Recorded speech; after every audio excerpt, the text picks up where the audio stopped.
രാഷ്ട്രീയത്തിലെ അതിജീവന കലയിൽ ബീഹാർ മുഖ്യമന്ത്രി നിതീഷ് കുമാറിന് തുല്യനായ ഒരാളുണ്ടെങ്കിൽ അത് കർണാടകയുടെ സ്വന്തം സിദ്ധരാമയ്യ തന്നെയായിരിക്കും. പാർട്ടി മാറിയാലും ഗ്രൂപ്പുകൾ മാറിയാലും രാഷ്ട്രീയ അട്ടിമറികൾ നടന്നാലും ഒടുവിൽ അധികാരം ഈ നേതാവിന്റെ കൈകളിൽ തന്നെ എത്തിച്ചേരും എന്ന അപൂർവതയാണ് കർണാടക രാഷ്ട്രീയത്തിൽ കാണുന്നത്. 2005 അഹിന്ദ പ്രസ്ഥാനത്തെ ചൊല്ലി ജനതാദൾ സെക്യുലർ പാർട്ടിയുടെ നേതാവ് HD ദേവഗൌഡയുമായി തെറ്റിപ്പിരിഞ്ഞ് പുറത്തായതോടെ സിദ്ധരാമയ്യയുടെ രാഷ്ട്രീയ ജീവിതം ഒരു പ്രതിസന്ധിയിലായിരുന്നു. എന്നാൽ കോൺഗ്രസിൽ ചേർന്നതോടെ ഈ നേതാവിന് രക്ഷാമാർഗം ലഭിച്ചു.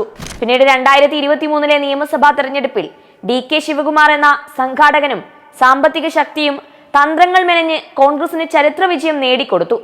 BJPയിൽ ചേരാനുള്ള അവസരം പോലും ഉപേക്ഷിച്ച് പാർട്ടിക്ക് വേണ്ടി പണിയെടുത്ത ശിവകുമാറിനെ മറികടന്ന് അധികാരം വീണ്ടും സിദ്ധരാമയ്യക്ക് തന്നെ.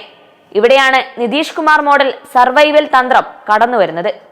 പാർട്ടിയുടെ വളർച്ചയ്ക്ക് വേണ്ടി കഷ്ടപ്പെടുന്നതും സാമ്പത്തിക ശക്തിയാവുന്നതും തന്ത്രങ്ങൾ മെനയുന്നതും മറ്റു പലരുമായിരിക്കും. എന്നാൽ കസേരയിൽ ഉറച്ചു നിൽക്കുന്നതിൽ സിദ്ധരാമയ്യ ഒരു വിട്ടുവീഴ്ചയ്ക്കും തയ്യാറല്ല. വിശ്വസ്തതയ്ക്ക് ആധുനിക രാഷ്ട്രീയത്തിൽ വരുമാനം കുറവാണെന്ന മുതിർന്ന മാധ്യമപ്രവർത്തകരുടെ വിലയിരുത്തലുകൾ DKS ക്യാമ്പിനുള്ള മറുപടി കൂടിയാണ്. തുടർച്ചയായ അധികാര വിരുന്നുകളായി മാറിയ ഈ തർക്കം കോൺഗ്രസ് ഹൈക്കമാൻഡിന് മുന്നിൽ വലിയ വെല്ലുവിളിയാണ് ഉയർത്തുന്നത്. ഇത് രാജ്യത്തുടനീളമുള്ള വിശ്വസ്തരായ നേതാക്കൾക്ക് എന്ത് സന്ദേശമാണ് നൽകുന്നതെന്ന ചോദ്യം നിർണായകമാണ്.